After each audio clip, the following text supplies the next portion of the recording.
एक बार सुमेरु पर्वत पर सभी संतों की सभा का आयोजन हुआ। कैवर्त देश के राजा सुकंद भी उसी सभा में सभी संतों का आशीर्वाद लेने जा रहे थे। रास्ते में उन्हें देवऋषि नारद मिले। राजा सुकंद ने उन्हें प्रणाम किया। इस पर श्री नारद जी ने उन्हें आशीर्वाद देकर यात्रा का प्रयोजन पूछा। राजा स्कंद ने उन्हें संत सभा के आयोजन की बात बताई। इस पर नारद मुनि ने कहा, अच्छा है, संतों की सभा में जरूर जाना चाहिए। ऐसा कहकर स्कंद को जाने का आदेश दिया। स्कंद जैसे ही सभा में जाने के लिए प्रस्थान करने लगे, तैसे ही नारद जी ने उन्हें आवाज़ दी। इसके बाद कहा कि जिस सभा में जा रहे हो उसमें सभी को प्रणाम करना, लेकिन ऋषि विश्वामित्र का अभिवादन बिल्कुल भी मत करना। इस पर स्कंद ने पूछा कि यह तो उचित नहीं है। तब श्री नारद जी ने कहा कि तुम भी राजा हो, वह भी पहले राजा ही थे, अब संत हो गए हैं, मत करना प्रणाम। राजा सुकंद ने किया भी ठीक वैसा ही। सभा के समाप्त होते ही विश्वामित्र जी श्री राम से मिलने पहुँचे। वहाँ पहुंचकर उन्होंने बताया कि उनका अपमान हुआ है। वह इसे भूल भी जाते, लेकिन यह तो संत परंपरा का अपमान है। राम जी ने पूछा, गुरुजी क्या हुआ? तब विश्वामित्र जी ने कहा कि मेरा अपमान हुआ है। राम जी ने पूछा, किसने किया है?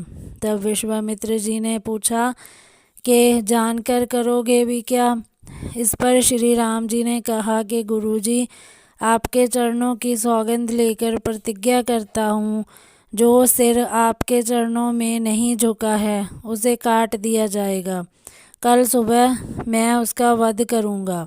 श्री राम की इस सौगंध का जैसे ही राजा सुकंद को पता चला, वह नारद मुनि को ढूंढने लगे। काफ़ी देर तक वह परेशान रहे, लेकिन नारद मुनि उन्हें मिल ही नहीं रहे थे। व्याकुल होकर जब वह रोने लगे, तब नारद जी प्रकट हुए। सुकंद ने हाथ जोड़कर उन्हें सारी बात कह सुनाई, साथ ही प्राण दान की विनती की। इस पर नारद जी ने उन्हें माता अंजनी की शरण में जाने की सलाह दी। यह भी कहा कि अगर उन्होंने तुम्हें बचाने का वचन दे दिया तो तुम जरूर बच जाओगे, लेकिन यह भी कहा कि वह किसी को यह नहीं बताएंगे कि नारद जी ने उन्हें यह सलाह दी है। राजा सुकंद के रोने की आवाज़ सुनकर माता अंजनी बाहर पहुंची।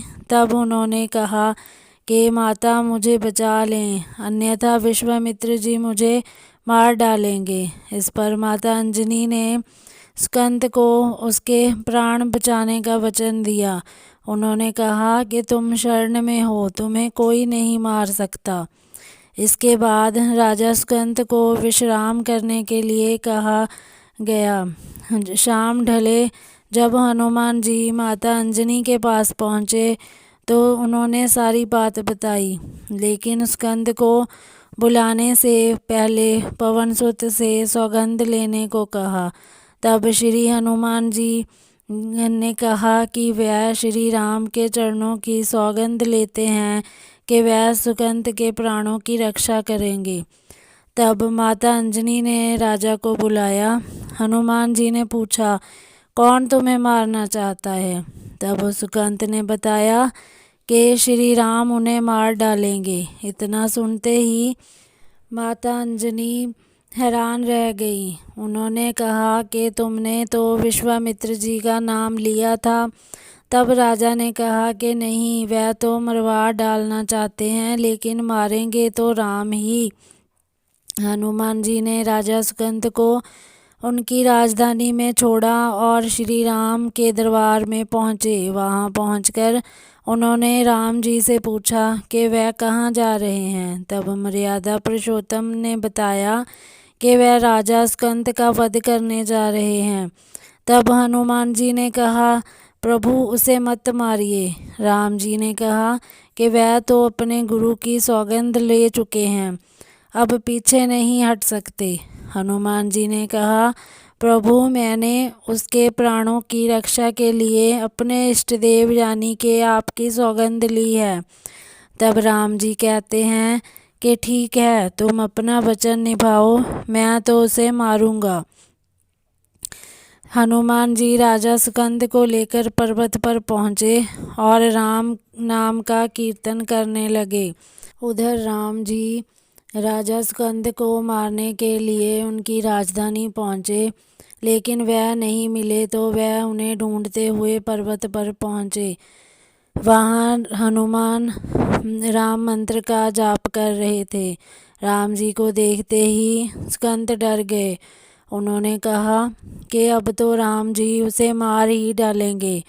वह बार बार हनुमान जी से पूछते कि बच जाएंगे हम। तब उन्होंने कहा कि राम मंत्र का जप करते रहो और निश्चिंत रहो, भगवान नाम पर पूरा भरोसा रखो। लेकिन वह काफ़ी डरे हुए थे, तो हनुमान जी ने सुकंद को राम नाम मंत्र के घेरे में बिठा दिया। इसके बाद राम नाम जपने लगे।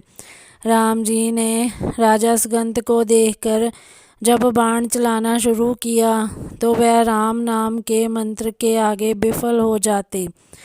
राम जी हताश हो गए कि क्या करें। यह दृश्य देखकर श्री लक्ष्मण जी को लगा कि हनुमान जी भगवान राम को परेशान कर रहे हैं, तो उन्होंने स्वयं ही हनुमान जी पर बाण चला दिया। लेकिन यह क्या, उस बाण से पवन सुत के बजाय श्री राम मूर्छित हो गए। यह देखते ही लक्ष्मण जी दौड़ पड़े और देखते हैं कि बाण तो हनुमान जी पर चलाया था, लेकिन मूर्छित राम जी कैसे हो गए। तब उन्होंने देखा कि पवन सुत के हृदय में तो श्री राम बसते हैं। राम जी जैसे ही होश में आए वह हनुमान जी की ओर दौड़े। उन्होंने देखा कि उनकी छाती से रक्त बह रहा है। वह हनुमान जी का दर्द देख नहीं पा रहे थे। वह बार बार उनकी छाती पर हाथ रखते और आंखें बंद कर लेते। पवन सुत को होश आया तो उन्होंने देखा कि राम जी आंखें बंद करके हनुमान जी के छाती पर बार बार हाथ रखते हैं, फिर हनुमान जी के सिर पर हाथ फेरते हैं। तब पवन सुत ने सुकंद को पीछे से निकाला और उसे अपनी गोद में बिठा लिया। तभी राम ने फिर से हनुमान जी के माथे पर हाथ फेरा, लेकिन इस बार वहाँ पवन सुत की जगह राजा सुकंद थे। राम जी मुस्कुराए और हनुमान जी बोल उठे कि नाथ, अब तो आपने इनके सर पर हाथ रख दिया है, अब तो सब कुछ आपके हाथ में है। इसकी मृत्यु भी और जीवन भी आप ही सुकंद के जीवन की रक्षा करें। राम जी ने हनुमान जी से कहा कि जिसे तुम अपनी गोद में बिठा लो उसके सिर पर तो मुझे हाथ रखना ही पड़ेगा, लेकिन गुरु जी को क्या जवाब देंगे। तभी हनुमान जी को विश्वामित्र जी सामने से आते दिखाई पड़े। उन्होंने राजा सुकंद से कहा कि जाओ, तब प्रणाम नहीं किया तो क्या हुआ, अब कर लो। राजा ने दौड़कर विश्वामित्र जी का अभिवादन किया।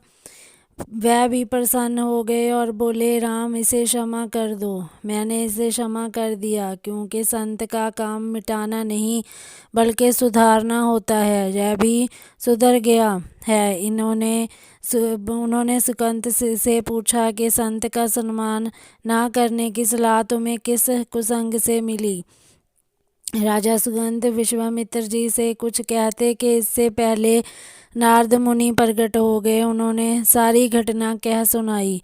तब विश्वामित्र जी ने पूछा कि नारद, तुमने ऐसी सलाह क्यों दी। तब नारद जी ने कहा कि अक्सर ही लोग मुझसे पूछते थे कि राम बड़े या राम का नाम बड़ा, तो मैंने सोचा कि क्यों ना कोई लीला हो जाए कि लोग अपने आप ही समझ लें कि भगवान से अधिक भगवान के नाम की महिमा है। बोलो जय श्री राम।